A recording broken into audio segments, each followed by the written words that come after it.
இன்னைக்கு இந்த முட்டையை வச்சு ரொம்பவே ஃபேமஸான முட்டை மிட்டாய் தான் ட்ரை பண்ணியிருந்தேன். கமெண்ட்ஸ்லேயும் அக்கா முட்டை மிட்டாய் ட்ரை பண்ணுங்க அப்படின்னு சொல்லியிருந்தாங்க. இதுக்கு ஃபர்ஸ்ட் 1/2 லிட்டர் அளவுக்கு பால் எடுத்து சுகர் சேர்க்காம நல்லா பால்கோவா ரெடி பண்ணி எடுத்துக்கிட்டேன். நைட்டே ஒரு 25 போல பாதாம் எடுத்து அதை நல்லா தண்ணியில் ஊற வச்சு தோல் எடுத்துட்டு ஒரு மிக்சி ஜாரில் ஆட் பண்ணிட்டு காய்ச்சி ஆற வச்ச பால் சேர்த்து நல்லா ஃபைனாக அரைச்சி எடுத்துக்கிட்டேன். அரைச்சி வச்ச பாதாம் பேஸ்ட்டை நம்ம ரெடி பண்ணி வச்ச பால்கோவில் சேர்த்துட்டு இது கூடவே 1/4 கப் அளவுக்கு உருக்குன நெய் சேர்த்துக்கிறேன். ஏதாவது டிஃப்ரெண்டாக செய்யலான்னு களத்தில் இறங்கும் போது தான் ஏதாவது ஒன்று காணாமல் போகும். என்னோட பீட் பண்ணுற விஸ்க் எடுத்துகிட்டு போய் என் பொண்ணு எங்கே போட்டான்னு தெரியல.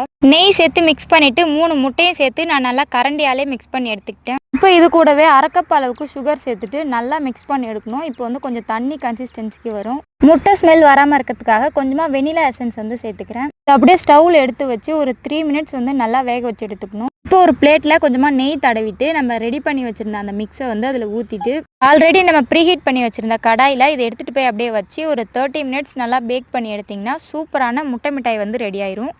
இதை அப்படியே பீஸ் போட்டு எடுத்து நம்ம ஒரு பாக்ஸில் போட்டு ஃப்ரிட்ஜில் ஸ்டோர் பண்ணி சாப்பிட்லாம். டேஸ்ட் பண்ணி பார்த்தா நல்லா பால்கோவா டேஸ்ட்டில் நல்லா ஜூஸியாக செம்மையாக இருந்துச்சு. ஓகே, வீடியோ பிடிச்சிருந்தா மறக்காம நம்ம சேனலை சப்ஸ்கிரைப் பண்ணுங்கள்.